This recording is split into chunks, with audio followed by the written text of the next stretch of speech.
मैं बिल्कुल इसके साथ लगकर नाबीना आदमी की तरह चलने लगा। ये गार था या जो कुछ भी था, वहाँ अंधेरा ही अंधेरा था। मुझे ऐसी बू आने लगी जैसी बू चिड़ियाघरों में जानवरों, खासतौर पर शेर के पिंजरे से आया करती है। ये शेर की बू थी। हम शेर के करीब पहुंच गए। विशाली मुझे अपने साथ आगे चलाते हुए दीवार के साथ लग गई थी और दीवार पर हाथ रख कर बड़ी आहिस्तगी और एहतियात के साथ आगे बढ़ रही थी। शेर की बू तेज हो गई थी। कुछ कदम उठाने के बाद शेर के हाँफने की आवाज़ें आने लगी। मुझे ऐसे महसूस हो रहा था जैसे मैं शेर के पिंजरे में से गुजर रहा हूँ। शेर एक बार फिर गुर्राया। मेरा दिल जोर से धड़क उठा। खौफ से हाथ सर्द हो गए। विशाली एक सेकंड के लिए भी रुकी नहीं। वो इसी तरह दीवार के साथ साथ चलती गई। एक बार फिर ढलान आ गई। 10-12 कदम चलने के बाद फिर जमीन ऊंची हो गई। जैसे ही जमीन ऊंची हुई, बाहर की ताज़ा और ठंडी हवा का झोंका हमारे जिस्मों को छू कर गुजर गया। विशाली ने धीमी आवाज में कहा, हम बाहर निकल रहे हैं, कोई बात न करना, बाहर पहरेदार हो सकते हैं। चलते चलते विशाली ठहर गई। सरगोशी में बोली, तुम इसी जगह ठहरो, मैं देखती हूँ बाहर कोई पहरेदार तो नहीं है। मुझे अंधेरे में दीवार के साथ खड़े करके वो चली गई। मैं बुत बना अंधेरे में खड़ा रहा। बाहर की तरफ से ताज़ा ठंडी हवा के झोंके आ रहे थे, जिनकी वजह से हवस और गर्मी खत्म हो गई थी। मुझे यकीन नहीं आ रहा था कि विशाली मुझे मौत के मुंह से निकाल कर ले आई है। ये एक मौजज़ा ही हो गया था, वरना मेरा बचना नामुमकिन था। खुदा ने मुझे बचा लिया था। चंद लम्हों के बाद विशाली के कपड़ों की सरसराहट सुनाई दी। वो आ गई थी। इसने मेरे मुंह के करीब अपना मुंह लाकर कहा, बाहर एक पहरेदार बैठा है। ये एक नई मुसीबत थी, मगर ये मुसीबत मेरे लिए इतनी मुश्किल नहीं थी। मैंने विशाली से कहा, मुझे वहाँ तक ले चलो, मैं इसको एक सेकंड में ठिकाने लगाता हूँ। इसने आहिस्ता से कहा, इसके पास बंदूक है। मैंने कहा, तुम मुझे ले चलो। हम गार में आगे चल पड़े। अब हम फूंक फूंक कर कदम रख रहे थे ताकि हमारे कदमों की चाप सुनाई न दे और पहरेदार होशियार होकर हम पर फायर न कर दे। हम इस जमीन दोज गार के दहाने के करीब आ गए। बाहर से रात के खुले आसमान की धुंधली धुंधली रोशनी सफेद कोहरे की मानिंद नजर आने लगी थी। गार के मुंह पर एक जानिब मुझे एक आदमी बैठा हुआ नजर आया। रात की फीकी धुंध में मुझे इसका खाका ही नजर आ रहा था। वो किसी स्टूल पर या पत्थर पर बैठा हुआ था। इसकी बंदूक मुझे दिखाई नहीं दे रही थी। मैंने विशाली को वहीं रुकने का इशारा किया और खुद पहरेदार की तरफ बढ़ गया। मुझे इसे इस तरह दबोचना था कि ना वो आवाज निकाल सके, ना घबराहट में बंदूक का फायर कर सके। ये मुझे इल्म था कि ये कोई तरबियत याफ्ता फौजी नहीं है। सिर्फ इतनी एहतियात की जरूरत थी कि मेरे पाँव की चाप सुनकर वो होशियार न हो जाए और फायर न कर दे। मैं अंधेरे में झुककर चल रहा था। मुझे सिर्फ खाली हाथों और अपने बाजुओं के शिकंजे से काम लेना था। जैसे ही मैं इसके करीब आया, इसने मेरी आहट सुन ली और पलट कर देखा। मैं अंधेरे में इसे नजर आ गया था। इससे पहले कि वो बंदूक संभालता, इसकी गर्दन मेरे बाजू के शिकंजे में थी। मैंने इसकी ठोड़ी अपनी कलाई के नीचे रखकर जोर से ऊपर को झटका दिया है। इसकी गर्दन का मनका टूटने की आवाज आई। मैंने इसे अपने ऊपर से अलग कर दिया। वो गिर पड़ा। विशाली मेरे पीछे पीछे आ रही थी। हालांकि मैंने इसे एक जगह रुकने को कहा था। ये राज भी बाद में खुला कि विशाली मुझे अपनी नजरों से क्यों ओझल नहीं करना चाहती थी। ये मैं आपको आगे चलकर बताऊंगा। विशाली मेरे पास आकर जमीन पर गिरे हुए पहरेदार को देखने लगी। तुमने इसे कैसे मारा? मैंने कहा, ये तुम्हें बाद में बताऊंगा, अभी यहाँ से निकलो। इसने मेरा हाथ पकड़ा और हम थोड़ी सी चढ़ाई चढ़ने के बाद एक खुली जगह आ गए जहाँ दरिया की तरफ से ठंडे झोंके आ रहे थे। मैंने विशाली से कहा, आगे दरिया है शायद, क्या वहाँ हमें कोई कश्ती वगैरह मिल जाएगी? इसने कहा, फिक्र न करो, मुझे मालूम है जागीरदारनी की कश्ती किस जगह पर होती है। दरिया वहाँ से ज्यादा दूर नहीं था। एक तरफ दरिया का घाट था जहाँ लकड़ी का एक प्लेटफॉर्म बना हुआ था। इसके करीब ही एक कश्ती रस्सी से बंधी हुई थी। हम इस कश्ती में बैठ गए। हमने चप्पू संभाल लिए। विशाली ने मुझसे कहा, तुम किस तरफ जाना चाहते हो? मैंने कहा, ये मैं तुम्हें दरिया पार करने के बाद बताऊंगा। विशाली ने कहा, दरिया पार जागीरदारनी के हबशी गुलामों का गांव है। वो लोग रात को भी जाग कर गश्ते लगाते रहते हैं कि कहीं जागीरदारनी का कोई मुलाजिम फरार होकर दरिया पार न कर ले। मैं ये सुनकर फिक्रमंद जरूर हुआ, लेकिन दरिया मुझे हर हालत में पार करना था। विशाली ने मुझे तसल्ली देते हुए कहा, तुम्हें फिक्र करने की जरूरत नहीं है। मैंने अपनी जान खतरे में डालकर तुम्हारी जान बचाई है, तो तुम्हें तुम्हारी मंजिल तक पहुंचाकर अपने गाँव जाऊंगी। मैंने इसे कहा कि वो यहाँ से वापस क्यों नहीं चली जाती। वो बोली, अब मेरे लिए जागीरदारनी की हवेली में सिवाय अजियतनाक मौत के और कुछ नहीं है। मैं कैसे वहाँ जा सकती हूँ? इसको तो सुबह होते ही पता चल जाएगा कि तुम फरार हो चुके हो और मैं तुम्हें फरार करवा कर अपने साथ ले गई हूँ। मैंने कहा, अगर दरिया पार जागीरदारनी के हबशी सिपाहियों की गश्ती पार्टियां पहरे पर होती हैं तो हमें आगे जाकर दरिया पार करना चाहिए। वो बोली, हम ऐसा ही करेंगे। हम दरिया के बहाव के साथ साथ 6-7 मील आगे निकल जाएंगे। वहाँ से हम दरिया पार कर लेंगे, फिर कोई खतरा नहीं होगा। हमारी कश्ती दरिया के बहाव के साथ तेजी से आगे बढ़ रही थी। इसने मुझे खबरदार करते हुए कहा, कश्ती को अपने काबू में रखना। जिस वक्त मैं कहूँ फौरन कश्ती का रुख दूसरे किनारे की तरफ मोड़ देना। अगर कश्ती पर काबू न रहा तो आगे समंदर है। ये दरिया समंदर में जाकर गिरता करता है, वहाँ दलदले भी हैं, एक बार हमारी कश्ती में फंस गई तो जिंदा न बच सकेंगे। मैंने कहा इंशाल्लाह ऐसी बात नहीं होगी। मेरे मुंह से बेख्तियार इंशाल्लाह निकल गया था। कहने लगी हमें मालूम हो गया था कि तुम मुसलमान हो। ये बात जागीरदारनी को भी मालूम हो गई थी। अब तुम्हारे मुंह से अल्लाह का नाम सुनकर यकीन हो गया है कि तुम वाकई मुसलमान हो। मैंने कहा अल्हम्दुलिल्लाह मैं मुसलमान हूँ विशाली। इसने पूछा तुम आधी रात के वक्त शहर से निकल कर इस तरफ क्या करने आ गए थे? तुम्हारा नाम क्या है? तुम द्वारका से कहाँ जा रहे थे? मैंने इसे अपना मुसलमानों वाला फर्जी नाम बता दिया और रात के वक्त द्वारका शहर से निकलने की एक झूठी कहानी भी गढ़कर सुना दी। विशाली ने यकीन कर लिया। कहने लगी कश्ती बाएं तरफ जा रही है, इसको सीध में रखो, अभी दूसरे किनारे पर हमारे पकड़े जाने का खतरा मौजूद है। मैंने चप्पू हिलाते हुए कश्ती को दरिया के रुख पर सीधा कर लिया। कश्ती दरिया की तेज लहरों के साथ तेजी से बहती चली जा रही थी। रात के धुंधले अंधेरे में दरिया का पार दूर तक खाली था। जब काफी देर तक कश्ती दरिया में बहाव के साथ बहती चली गई तो विशाली ने कहा यहाँ से कश्ती किनारे की तरफ ले चलो। मैंने कश्ती का रुख किनारे की तरफ कर दिया और चप्पू चलाने लगा। कश्ती दूसरे किनारे तक पहुँचते पहुँचते काफी आगे निकल आई थी। दरिया का दूसरा किनारा अंधेरे में डूब रहा था। कोई घाट वगैरह वहाँ नहीं था। आसमान पर बादल थे, एक भी सितारा नजर नहीं आता था। मैंने विशाली से कहा विशाली तुमने मेरी जान बचाई है, मैं तुम्हारा ये एहसान ज़िंदगी भर याद रखूँगा। अब मुझे सिर्फ इतना बता दो कि यहाँ से काठियावाड़ की तरफ कौन सा रास्ता जाएगा। काठियावाड़ में मेरा एक दोस्त रहता है, मैं कुछ दिन इसके पास रहूँगा, इसके बाद दिल्ली की तरफ चला जाऊँगा। दिल्ली में मेरी छोटी सी दुकान है। विशाली ने कहा यहाँ से कोई रास्ता काठियावाड़ की तरफ नहीं जाता। ये सारा इलाका जागीरदारनी की जागीर का इलाका है। यहाँ के गाँव में इसके हबशी गुलामों की आबादी ज़्यादा है। जागीरदारनी हमें हर कीमत पर हलाक करना चाहेगी क्योंकि हम दोनों इसकी हवेली का एक ऐसा खूनी राज लेकर फरार हुए हैं जो जागीरदारनी को फांसी के तख्ते तक ले जा सकती है। तुम अकेले इस इलाके में निकले तो जागीरदारनी के खूनख्वार कुत्ते और आदमी तुम्हें किसी न किसी जगह जरूर दबोच लेंगे। मैंने सोचा विशाली ठीक कहती है। मैं तो जागीरदारनी के एक इंतहाई घिनौने खूनी राज का चश्मदीदा गवाह था। मैं चाहे पुलिस को खबर कर दूं या ना करूं, लेकिन जागीरदारनी तो यही सोचेगी कि मैं पुलिस को जाकर रिपोर्ट कर सकता हूं कि जागीरदारनी की हवेली में हर माह खूनी ड्रामा खेला जाता है। विशाली अपनी जगह पर सच्ची थी। मेरी खातिर इसने भी जागीरदारनी की हवेली से देश निकाला ले लिया था। अब वो भी वापस नहीं जा सकती थी और इसकी जिंदगी भी खतरे में थी। जागीरदारनी इसे हर कीमत पर हलाक करने की कोशिश करेगी। मैं विशाली की इस कुर्बानी से बहुत मुतासिर हुआ था। मैं यही समझ सका था कि इसने महज इंसानी हमदर्दी की खातिर ऐसा किया है और मुझे एक अज़ियतनाक मौत से बचाया है। आखिर मैंने इससे पूछ लिया विशाली तुमने मेरी खातिर अपनी ज़िंदगी इतने बड़े खतरे में क्यों डाली? हम दरिया के किनारे आ गए थे, मैंने कश्ती को छोड़ दिया और हम दोनों दरिया के साथ साथ जुनूब की तरफ जा रहे थे। विशाली ने मेरा हाथ पकड़ लिया। कहने लगी इसलिए कि तुम मुझे बड़े अच्छे लगे थे। जब पहली बार मैंने तुम्हें जागीरदारनी के दीवान खाने में देखा तो मैं तुम पर आशिक हो गई थी। मैं किसी ज़माने में एक मंदिर की देवदासी हुआ करती थी। जागीरदारनी वहाँ से मुझे ख़रीद कर अपनी हवेली में ले आई थी। मुझे मालूम था कि जागीरदारनी तुम्हें वहाँ किस लिए लाई है। मैंने तुम्हें बचाने के लिए इसी वक्त फ़ैसला कर लिया था। मैंने दो एक बार इशारों से तुम्हें चाय पीने से मना किया मगर तुम समझ न सके, लेकिन मैंने अपने दिल में तय कर लिया था कि तुम्हें मरने नहीं दूंगी और इस खूनी हवेली से निकाल कर ले जाऊंगी। मैंने यूं ही पूछ लिया तुम्हें मेरी कौन सी शय अच्छी लगी थी? इसने मेरा हाथ थोड़ा सा दबाया और कहने लगी तुम जैसा भरपूर जवान मर्द इससे पहले मैंने हवेली में नहीं देखा था। तुम खूबसूरत भी थे और तुम्हारा रंग भी काला नहीं था। मुझे तुम्हारे नैन नक्श और रंग भा गया था। बस इसके बाद जो कुछ हुआ तुम्हारे सामने है। मेरे मर्दाना एहसासात को कुदरती तौर पर विशाली की इन बातों से बड़ी तस्कीन मिल रही थी, लेकिन मेरा जहन किसी और ही मसले पर उलझा हुआ था। मुझे काठियावाड़ के शहर में पहुंचना था जहां से मैं आसानी के साथ भोपाल जा सकता था।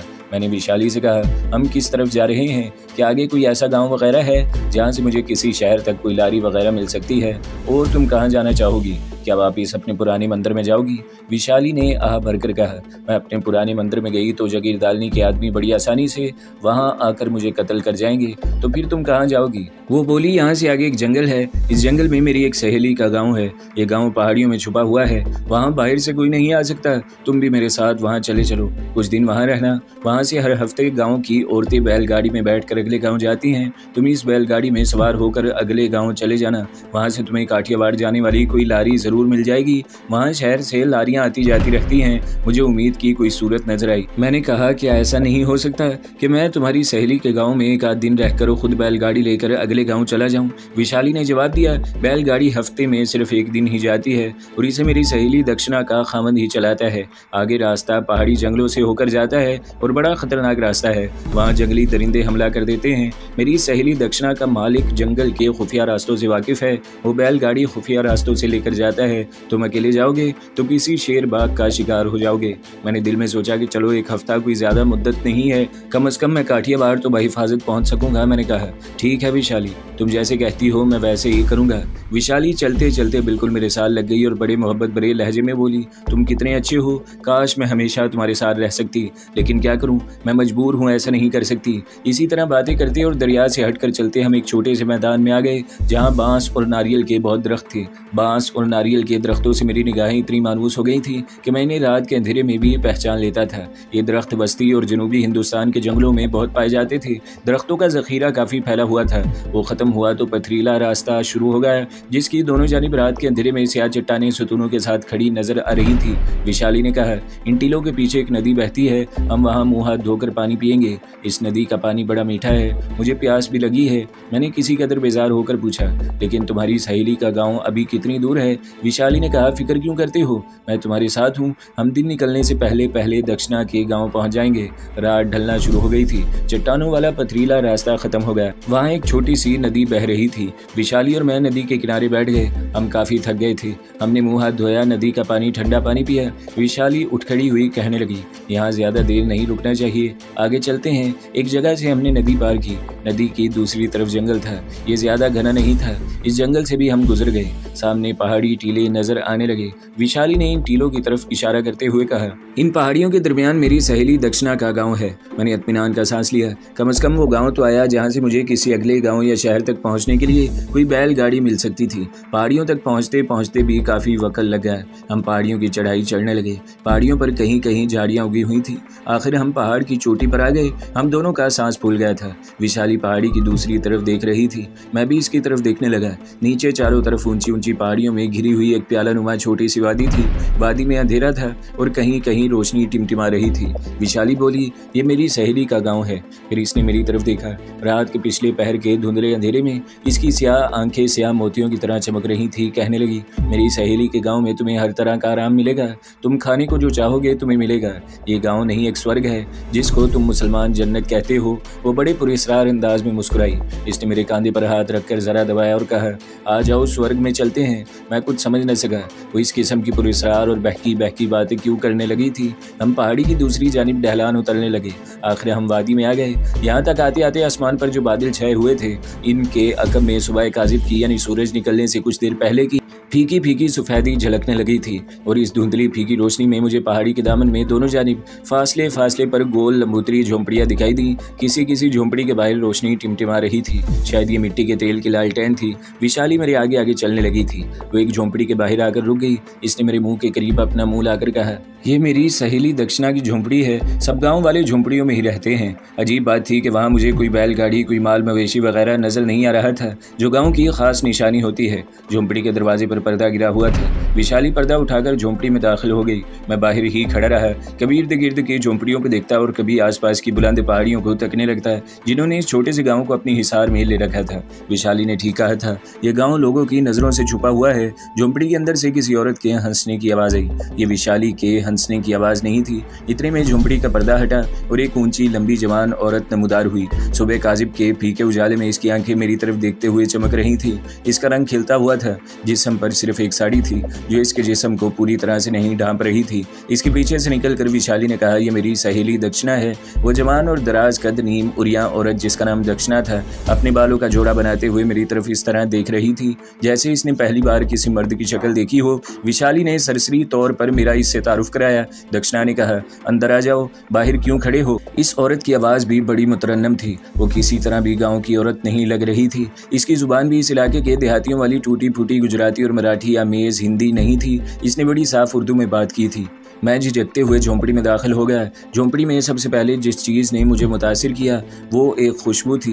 ये खुशबू, पहली बात तो यह है कि इस किस्म की दूर दराज गाँव की झोंपड़ी से कभी नहीं आ सकती थी। दूसरे जिस बात ने मुझे चौंकाया वो ये थी कि यह खुशबू किसी विलायती मुल्क के परफ्यूम की थी। झोंपड़ी में एक दिया जल रहा था। दिए की रोशनी में मुझे ज़मीन पर 4-5 हिरन की खालें साथ साथ बिछी हुई दिखाई दे रही थी। हिरन की खालों के फर्श पर सुर्ख रंग के गुलाब जामुनों की शक्ल के बड़े तकिए इधर उधर पड़े थे। मैं हैरानी के तासुर के साथ बैठ गया और सोचने सोचने लगा कि ये औरत देहाती नहीं है तो फिर ये कौन है। जहन ने कहा, हो सकता है इसका खामन शिकारी हो और ये हिरन वही मार कर लाया हो। ये भी हो सकता है कि वो किसी अंग्रेज शिकारी को शिकार खिलाता हो और ये विलायती परफ्यूम वो अंग्रेज शिकारी से अपनी बीवी के लिए ले आया हो।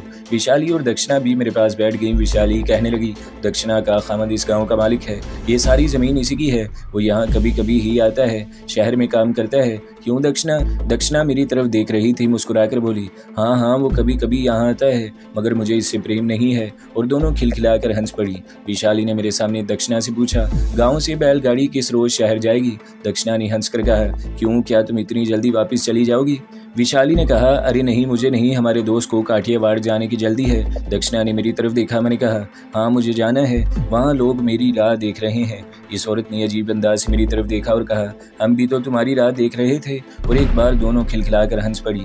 इस औरत का ये जुमला मेरी समझ में न आया कि ये इसने क्यों कहा था। बस मैं भी खिसियानी सी हंस कर रह गया और सिर्फ इतना ही कहा, आपका शुक्रिया, लेकिन मुझे जल्दी जाना है। दक्षिणा गर्दन को एक तरफ बड़ी खास अदा से झुकाकर बोली, चिंता न करो, कल का दिन छोड़कर परसों बड़े काका खुद गाड़ी लेकर शहर जा रहे हैं, वहाँ से तुम्हें काठियावाड़ की लारी मिल जाएगी। मैंने दिल में सोचा कि ये 2 दिन किसी न किसी तरह यहाँ गुजारने ही पड़ेंगे। दक्षिणा ने हिरन की खाल के बिस्तर पर मेरा तकिया एक तरफ लगा दिया और मुझसे कहा, तुम आराम करो। फिर विशाली की तरफ देखकर मुस्कुराई और पूछा, तुम भी यहीं साथ ही सो जाओ।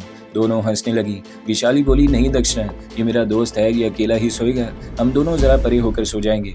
मैं वहीं लेट गया। दक्षिणा और विशाली कुछ फासले पर तकिए लेकर लेट गईं। थोड़ी देर बाद ही मुझे नींद आ गई, क्योंकि मैं बेहद थका हुआ था। जब आँख खुली तो दिया बुझ चुका था। झोंपड़ी के पर्दे के नीचे से दिन की रोशनी अंदर आ रही थी। इतने में विशाली झोंपड़ी में दाखिल हुई। कहने लगी, उठकर मुँह हाथ धो लो, फिर खाना खाएंगे। मैं झोंपड़ी से बाहर आ गया। बाहर दिन की रोशनी चारों तरफ फैली हुई थी। आसमान पर इसी तरह बादल छाए हुए थे। दूसरी झोंपड़ी के बाहर कोई औरत, मर्द या बच्चा नजर नहीं आता था। मैंने विशाली से पूछा, गाँव के लोग कहाँ हैं? क्या सब अभी तक सो रहे हैं? वो बोली, दूसरे गाँव में कोई मेला है, वहाँ गए हुए हैं, शाम तक वापिस आ जाएंगे। आओ नदी पर चलते हैं। गाँव की फिजा मुझे बड़ी पुरस्कार सी लगी। झोंपड़ियों के पीछे कुछ फलदार दरख्त थे। इनके दरमियान सब्जियों के 2-3 खेत थे। इनके दरमियान एक छोटी सी पहाड़ी नदी बहती थी। विशाली साड़ी उतारकर मेरे सामने ही नदी में उतर गई। मैं जरा ओट में होकर नहाने लगा तो इसने कहा, मेरे सामने क्यों नहीं स्नान करते? मुझसे क्यों पर्दा करते हो? मैंने विशाली के इन सवालों का कोई जवाब न दिया। नदी का पानी गहरा नहीं था। मैंने अच्छी तरह से अपने जिस्म और सर को धोया। ठंडे पानी ने जिस्म को तरोताज़ा कर दिया। मैं नदी से बाहर निकलने लगा तो विशाली इसी वक्त नदी से निकलकर साड़ी पहन रही थी। जरा इसका रुख दूसरी तरफ हुआ तो मैं जल्दी से नदी से बाहर आ गया और जल्दी पतलून पहन ली। पतलून जैकेट मेरा अभी तक वही पुराना लिबास था जो काफ़ी ख़राब हो चुका था, लेकिन मेरे पास दूसरे कपड़े नहीं थे। हम दक्षिणा की झोंपड़ी में आकर बैठ गए। इतने में एक नौजवान लड़की, जिसके बाल खुले थे और खुले बालों में गेंदे का बड़ा सा सुनहरी फूल लगा था, हाथों में तश्त पकड़े अंदर दाखिल हुई। यह लड़की भी शक्लो सूरत से देहाती लड़की नहीं लगती थी। तश्त में तांबे और चीनी के बर्तनों में खाना लगा हुआ था। भुना हुआ गोश्त और मछली थी, चावल थे, चाय की चैनक और छोटे नीले फूलों वाली प्यालियां थी। एक थाली में फल रखे हुए थे। शीशे का जग पानी से भरा हुआ था। मेरी हैरानी और तजस्सुस में इजाफा होता जा रहा था। ये सारे बर्तन और खाना शहर के किसी ऊंचे तबके की माशरत की नुमाइंदगी करते थे। मैं हैरान था कि इतने कीमती बर्तन यहाँ कहाँ से आ गए और इतना उम्दा खाना पकाने वाला यहाँ कौन है। फिर ख्याल आया कि दक्षिणा का खामन शहर में होता है। हो सकता है वो शहर से ही बर्तन ले आया हो और इसने दक्षिणा की खिदमतगारी के लिए कोई शहर का बूढ़ा बावर्ची लाकर रख दिया हो। दक्षिणा भी आ गई। इसने गोल्डन रंग की दूसरी साड़ी पहन रखी थी। बालों में इसी रंग के पत्थर चमक रहे थे। नाक में मोती पड़ा था। बालों का जोड़ा किया हुआ था जिसमें मोतिये के सफ़ेद फूल सजे थे। इसके लिबास से वही विलायती परफ्यूम की खुशबू की लहरें उठ रही थी। मुझसे रहा न गया। मैंने पूछ ही लिया कि वो ये परफ्यूम कहाँ से लाई है। दक्षिणा ने मुस्कुरा कर कहा, मेरे खामन ने मुझे शहर से ला कर दिया है, तुम्हें पसंद है तो तुम ले लो, मैं और मंगवा लूँगी। मैंने फ़ौरन कहा, नहीं दक्षिणा जी, ये आपको ही अच्छा लगता है। वो बोली, हाँ ये लेडीज़ परफ्यूम है। इसकी अंग्रेज़ी में लेडीज़ परफ्यूम कहने पर मैं और भी हैरान हो गया, लेकिन इसको अपने खामन की नौकरी की वजह से शहर की हवा लग चुकी थी, इसलिए कि इसमें ज़्यादा ताज्जुब करने वाली बात नहीं थी। हम तीनों ने झोंपड़ी में ही खाना खाया। खाना वाकई बड़ा लजीज था। खाने के बाद दक्षिणा ने मुझसे पूछा, ब्रांडी विस्की का शौक हो तो लाऊं? मैंने कहा, नहीं शुक्रिया, इनकी ज़रूरत नहीं है। इसका मतलब था कि इस दराज कद हसीन औरत को शहर की कुछ ज़्यादा ही हवा लग चुकी थी। इसके बाद मैं वहीं सो गया। जब उठा तो शाम हो चुकी थी। सूरज पहाड़ियों के पीछे गुरूब हो गया हुआ था। और झोंपड़ी के बाहर लालटेन रोशन कर दी गई थी। झोंपड़ी के अंदर तेल का दिया रोशन था। दक्षिणा ने मुझे बताया कि लालटेन जलाने से झोंपड़ी में मिट्टी के तेल की बू फैल जाती है, इसलिए मैं अंदर नारियल के तेल का दिया रोशन करती हूँ। इस वक्त तक मैंने इन 3 औरतों यानी विशाली, दक्षिणा और इनकी नौजवान नौकरानी के सिवा कोई चौथा आदमी औरत इस 4-5 झोंपड़ियों वाले गाँव में नहीं देखी थी। बाकी झोंपड़ियों पर भी सारा दिन वीरानी छाई रहती थी और शाम के वक्त तो इनके बाहर लालटेन भी रोशन नहीं की गई थी। हम दक्षिणा की झोंपड़ी में ही बैठे चाय पी रहे थे। मैंने विशाली से पूछा, सुबह बैलगाड़ी शहर किस वक्त जाएगी? इसने दक्षिणा की तरफ देखा। वो बोली, बड़े काका बैलगाड़ी लेकर दूसरे गाँव मेले पर गए हुए हैं। गाँव की औरतें और बच्चे और मर्द भी साथ ही हैं। सुबह सुबह शायद आ जाएंगे, दोपहर को तुम्हें लेकर शहर चले जाएंगे। क्यों, तुम बोर हो रहे हो? ये बोर का लफ्ज़ भी शहरी माशरत का लफ्ज़ था, लेकिन मेरी सारी हैरानी ये मालूम करके तकरीबन ख़त्म हो गई थी कि दक्षिणा का ख़ामन ये सारा कल्चर शहर से लाया है और दक्षिणा चूँकि रंगीन मिजाज औरत है इसलिए इस पर शहर का रंग ज़्यादा चढ़ गया हुआ है। तो दोस्तों, अगली किस्तें सुनने के लिए हमारे चैनल को ज़रूर सब्सक्राइब करें, वीडियो को लाइक करें और बेल के आइकन पर भी क्लिक कर दें ताकि हर जो आने वाली वीडियोज़ हैं वो आपको सबसे पहले मिलती रहें।